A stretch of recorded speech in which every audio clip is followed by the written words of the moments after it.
Hi, and welcome back to the Megan Taylor Creative Podcast. In this episode, I wanted to do something a little bit different to what I normally do, and that is to deliver a comprehensive content strategy masterclass. So, whether you're starting out with content strategy or you're feeling stuck with your existing content strategy and you want to get better results and create a content strategy that allows you to create content more effectively and efficiently. In today's masterclass, I'll be taking you through my step-by-step guide on how you can create a content strategy that yields results and a content strategy that's simple and easy to understand for anyone who's just getting started.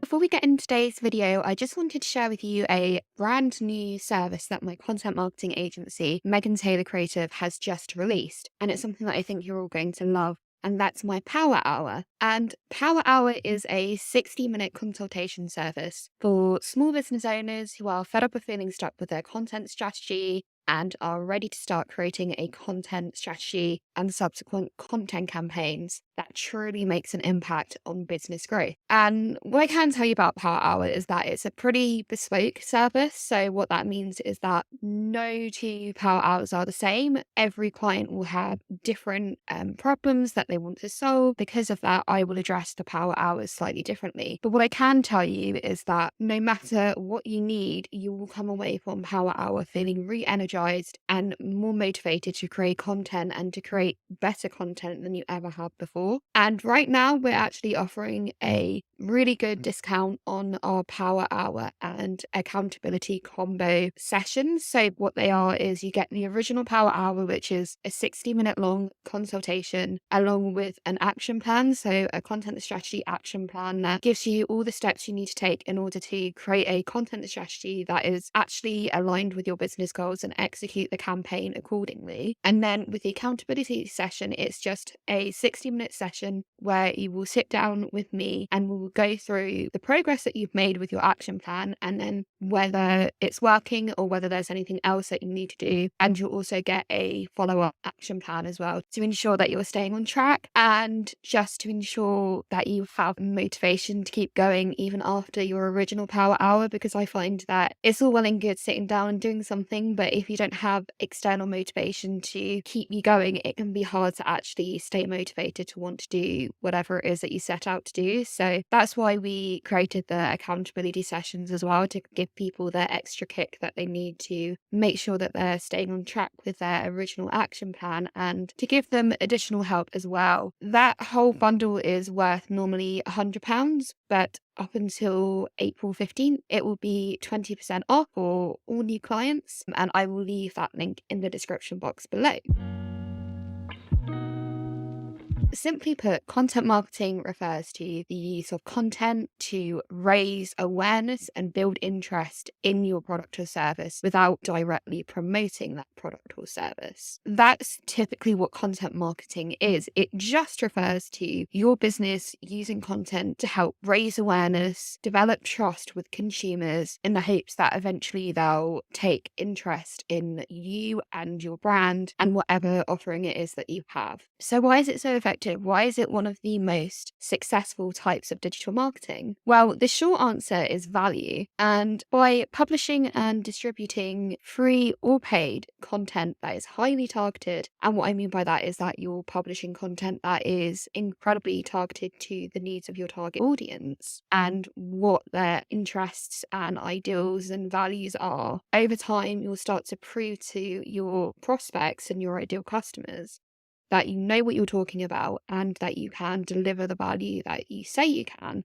And this will hopefully build trust and authority for your brand as a whole, which will ultimately help you nurture the leads that you have and turn them into paying customers. And a content strategy is a really important part of a successful content marketing campaign. And if you didn't know, content marketing campaigns is just a marketing term that we use to refer to any content that you're releasing. And campaigns will normally have a specific theme or specific goals, and we'll go more into the structure of content marketing campaigns as we get further on into this masterclass. But that's generally what it means. But the thing is that without a content strategy, you can't, in my personal opinion, you can't create a successful content marketing campaign. So a content strategy, it really doesn't have to be that hard to do, and it really doesn't have to be that complicated either. I've actually found through personal experience just working in marketing, whether that be in-house or in a digital marketing agency, I have found that the best strategies are actually the simplest because they're easy for everyone on your team to understand. And because your content is simple in a sense that it's easily comprehensible, it will be easy for your audience to understand what it is that you're talking about. You, in turn, communicate better what it is that you're trying to communicate, whether that be your message, so what your actual purpose is, what your actual offering is, and the individual parts of that message, so the benefits and things like that, and how to actually start working with you. Customers in general will not buy something that they don't understand. So therefore, you need to make sure whatever it is that you're communicating with them is easily understandable. The same goes for content. They want content that's easily digestible. And this is why, say, for example, video content marketing is so important, because it's a really good medium to educate people with, and it's easy to explain very complex subjects in such a short space of time. So again, video content is a really good use case for why simplicity is better. And now that we kind of understand what content marketing is, why content marketing is so effective, and why a content strategy is so intrinsic to your success, let's actually move on to the next chapter of this masterclass, which will be the bulk of this masterclass's content, and that is how to actually develop your content strategy. So the first step to developing a content strategy is to choose your goals. And I know this sounds like a really basic piece of advice, but hear me out. It's a really simple step to take, but honestly, setting your goals at the beginning can actually have a really big impact on the success of your content strategy, mainly because your goals will have a direct effect on the type of content that you need to create in order to achieve what it is that you actually want to achieve. So, for instance, if you're focusing a lot on lead generation, then you'll want to create content that drives traffic to your website and that gets prospects to take immediate action, because immediate action is what you need to drive conversions and drive them quickly. Whereas if your main goal is to just generate brand awareness, you'll likely focus more on creating educational content that builds authority and the goals that can help you actually ascertain whether or not you successfully achieved brand awareness are things like, for example, the amount of reach or impressions that your content gets on your channels. So you know that you need to set goals, but how do you actually write effective goals? Well, there's lots of different frameworks, but the most used framework that I have found, at least in the marketing industry, is the SMART goal framework. And SMART stands for specific, measurable, achievable, relevant, and time bound. And it's effective because it helps you set concrete numbers that you can measure over time while simultaneously avoiding setting unattainable goals that will set you up for failure. So I personally use SMART goals in a way where I know the goals will be challenging, but they aren't that out of reach. It's just a way to kind of, once I see the numbers that I want to achieve, I can sit down and think, okay, I want to achieve that. So what is it that I need to actually do in order to achieve that? What content do I need to make? How often do I need to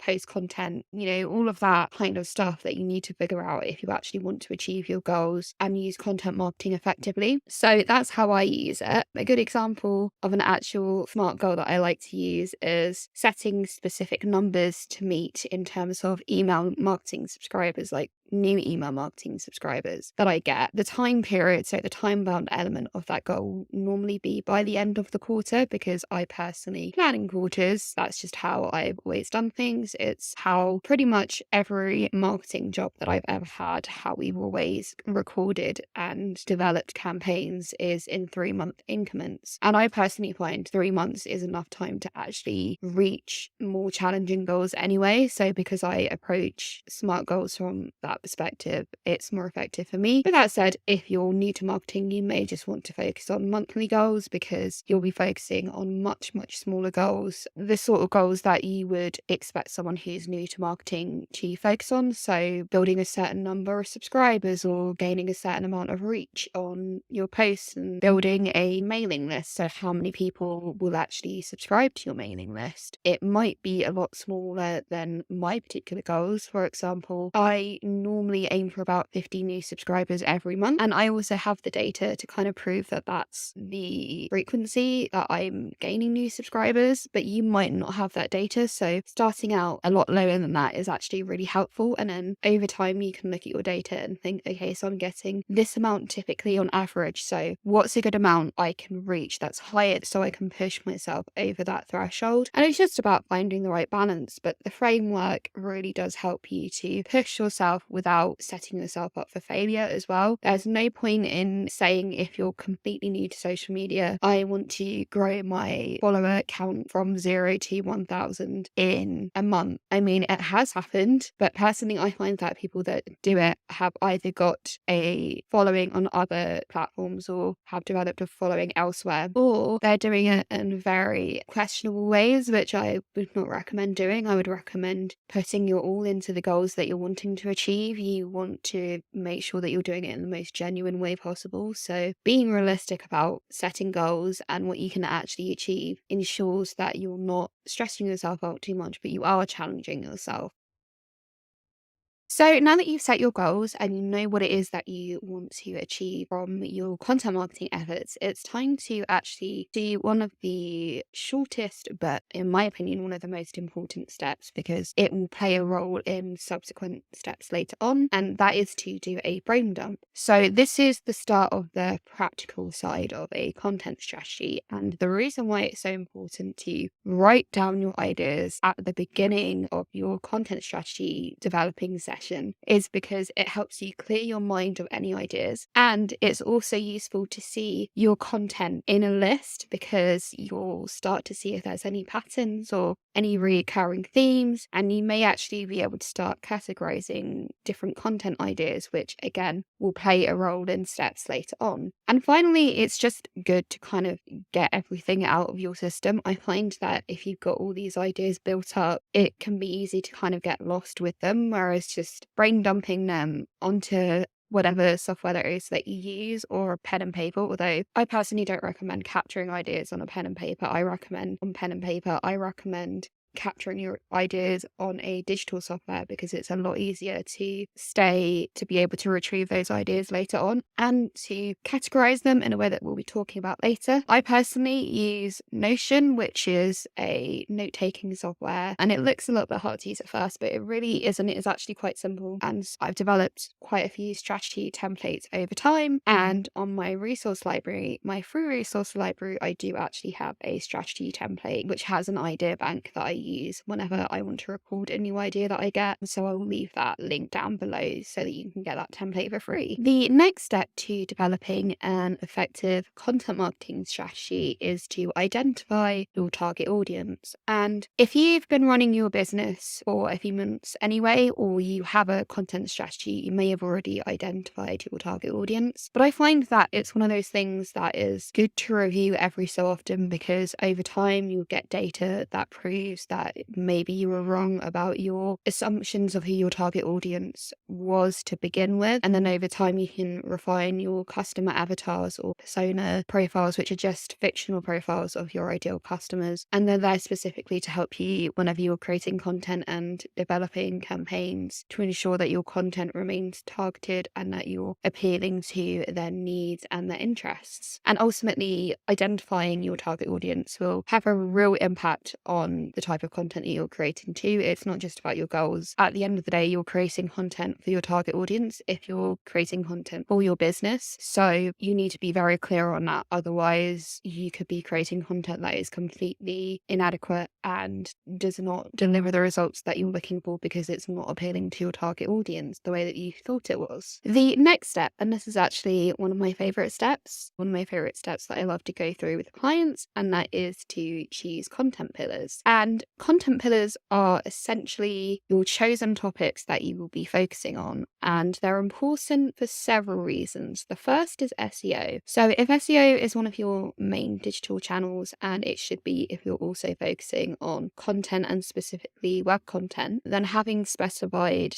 content pillars ensures that you will develop a strategy and content that allows you to reach topical authority. And once you've reached topical authority, you'll have a much easier time ranking for more competitive keywords in your niche, which will obviously give you access to more traffic from qualified leads, and in turn this can obviously improve conversions and get you more sales. And the second is user experience. In my personal opinion, I really hate it when I go to a website where the content is clearly unorganized and the owner of the website has not spent any time actually arranging their content, because it's very hard to actually find the information you're looking for. Whereas if you go to a website and it's very neatly organized in categories and there's tags, then this can have a really positive impact on user experience because they're able to find the information that they need to find at a much quicker rate, which will help them to come to a purchasing decision a lot quicker. And also it will just develop consumer trust because, again, it shows the user that you're taking the time to actually think about their needs and what it is that they're looking for and the type of content that they're interested in.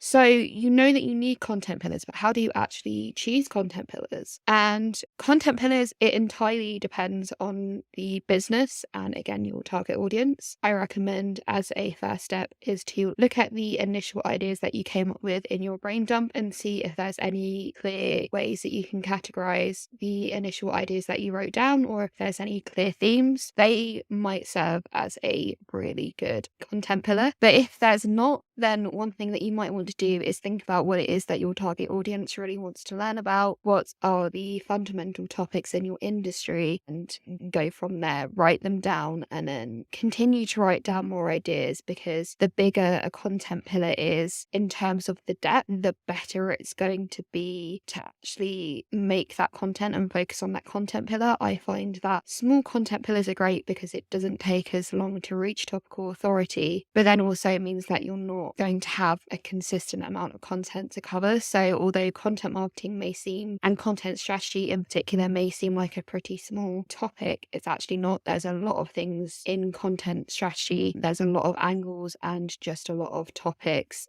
and concepts to cover. So it's a much broader topic, and because of that I've got a consistent amount of content that I can cover over time. So just think about the depth and also think about how interested your target audience will actually be over time, because you want to ensure that you're generating consistent interest and that your target audience will always be interested in your content. The next step to creating an effective content strategy is to identify your channels. And before you can create content, you need to actually know what channels you're creating content for. Choosing your channels is actually one of the fastest yet most important steps of the entire process, because if you choose the wrong channels, you'll waste a lot of time creating content for a channel that isn't right for your business and that your target audience just isn't using. And speaking of target audience, they will be the primary factor that determines the channels that you choose. That said, I think ultimately you need to choose channels that your target audience are using frequently so that you have a better chance of them finding your content and gaining more success through your content marketing. That said, I do recommend leveraging cross-channel marketing as well to increase your reach overall and to also broaden your horizons. I think it's important for us to remember that with so many different content channels out there, our target audience will be using multiple channels, but they might just favor a channel more. So you can slowly start implementing different channels, and you can do this by leveraging cross-channel marketing